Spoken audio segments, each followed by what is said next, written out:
Good morning, guys, and happy Sabbath. I hope you are at least halfway awake and ready to join our online Scottish Mission Day of Fellowship. Welcome. Now, it's a bit different. This time we call it the Corona Day of Fellowship, but I hope you'll be blessed by joining it and contributing also. If I remember correctly, last time we met was in February at the Scottish Mission Day of Fellowship in Dundee. And back then, I remember we had as speaker Pastor Gabriel, who blessed us with his message. We also were able to kind of put a plan forward for this year. If I remember correctly, also in a couple of weeks, some of us should have flown to Cambodia. But as we see, life is unpredictable. And after many years of going in different places, Rome, Nepal, Israel, Greece, Austria, it seems that this year we'll have a break. But sometimes these kind of breaks are good.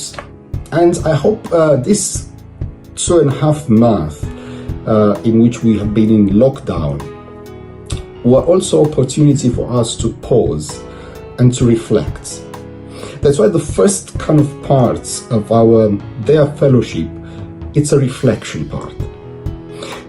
It's a reflection on our life, our spiritual life. How is it to be a young adult in the Seventh-day Adventist Church in Scotland? I think for many of you, it's a tremendous blessing. For some of you, it might be a bit kind of a difficult.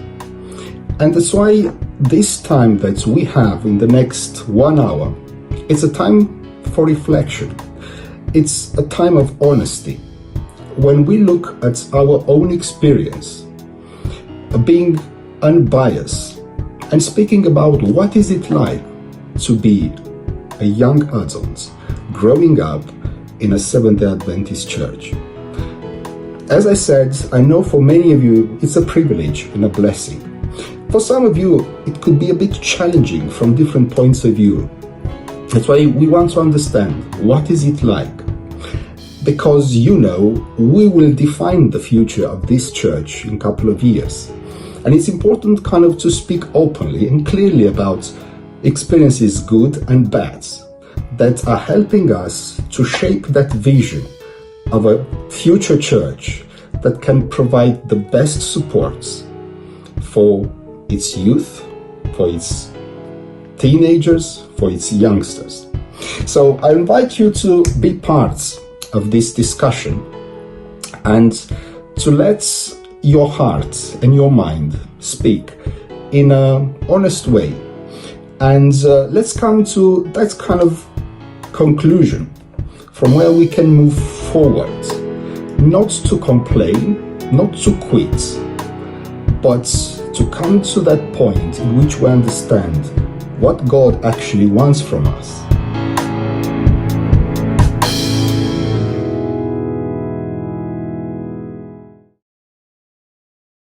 Being a part of my local church has helped me significantly. It's helped with my confidence, it's taught me presentation skills, it's taught me public speaking skills. These are all the things I use throughout my life. My experience as a youth in the church has been one of the best things to ever happen to me.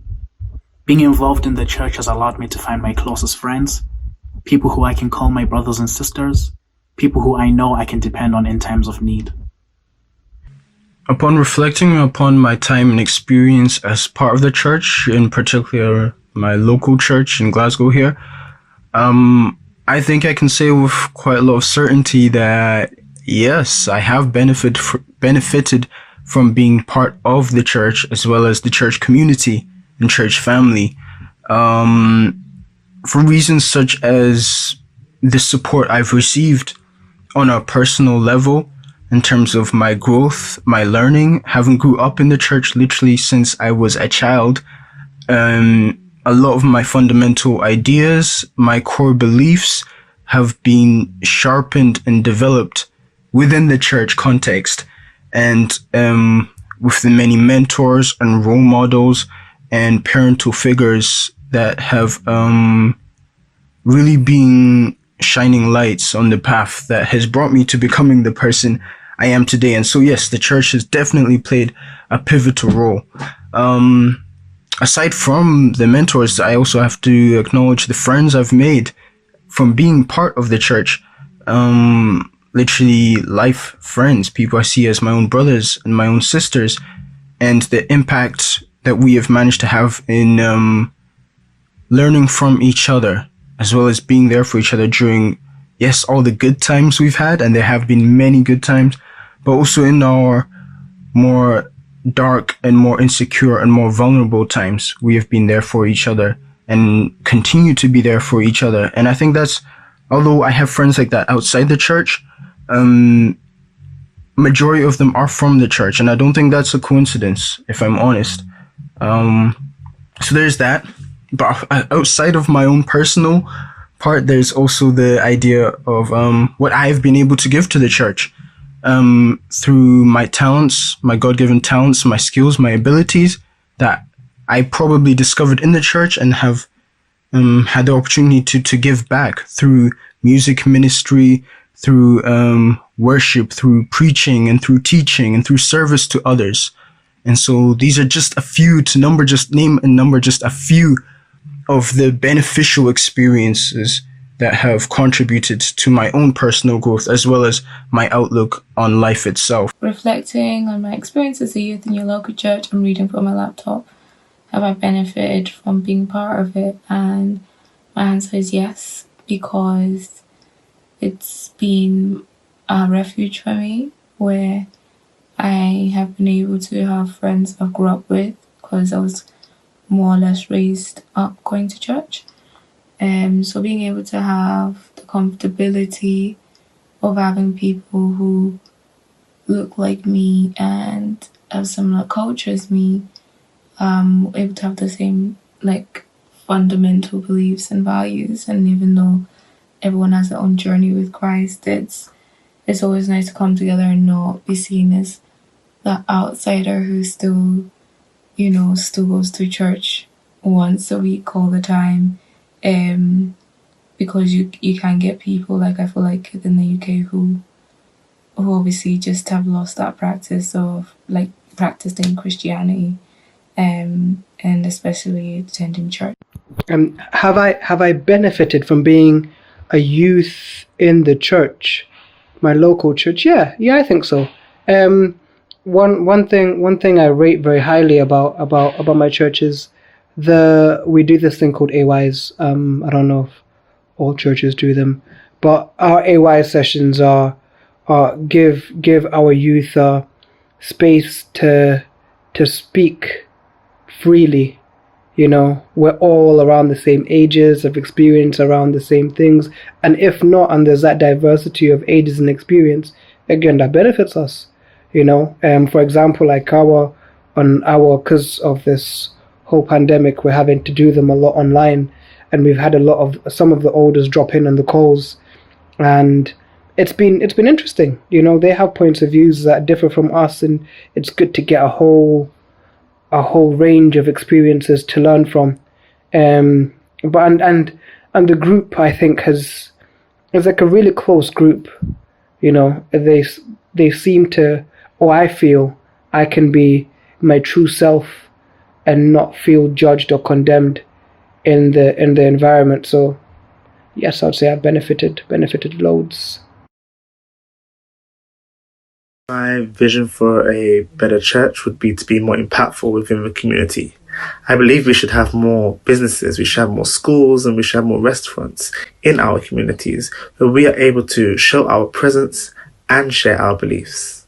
My vision for a better church would be a place where only love is present, a place free of judgment. Not to say our church right now is lacking any of these things, but it's always a good reminder to lead with love. Well, I believe that we have been able to do and have been involved in a lot of the things that constitute what the church is, or at least the traditional church. I still believe there are a lot more moves necessary to make in order to reach our immediate community in terms of our local community where the church is.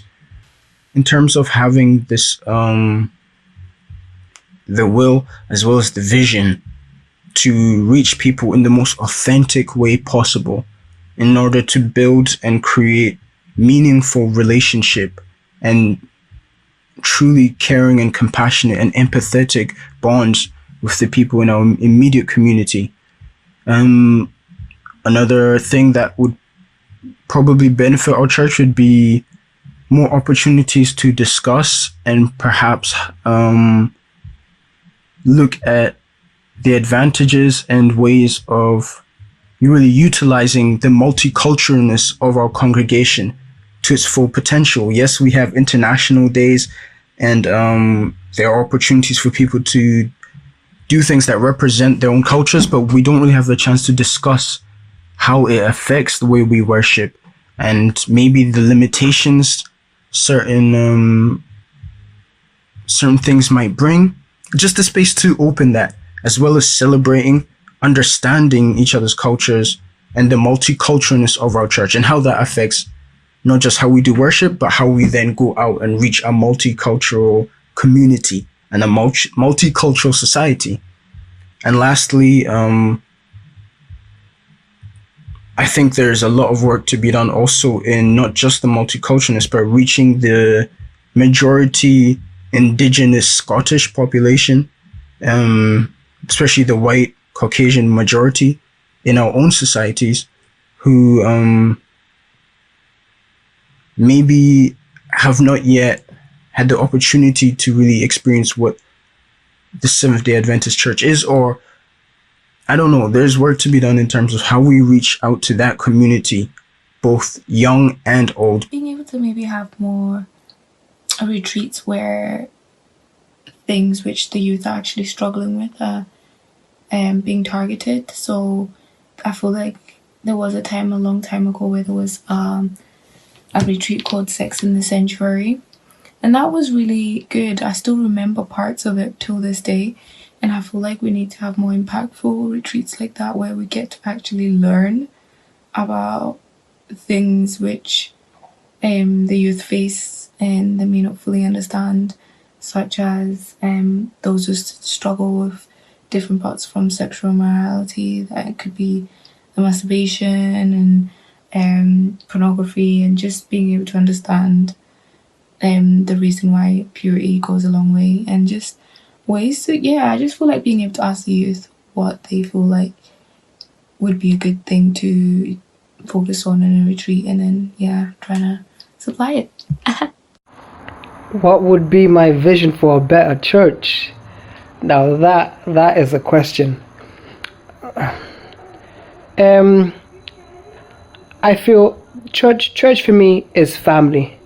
You know, we are meant to be the body of Christ. Each individual cell, each individual person doing their role and what they can for the whole organism, the whole body to work efficiently. And I feel that sometimes some parts work more efficiently than others, or there's less of that family mentality at times. You know, I'm not going after anyone, I'm just saying, not always family-like. Thank you very much for the reflection part. I don't know how is it for you, but I thought that they were very inspiring, powerful, and refreshing. You may ask, what are we doing next? So the next step we take is that you'll have to go on your WhatsApp youth chat, and hopefully your youth leader provided you with a Zoom link. You click on a Zoom link, you'll put also the password you were given, and you'll be allocated to a Zoom room chat.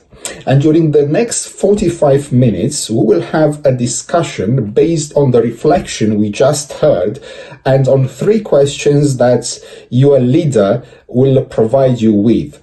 After the 45 minutes discussion, we'll come back to put a final conclusion, and that will be the end of our Sabbath school. I wish you all God's blessing and a very fruitful discussion.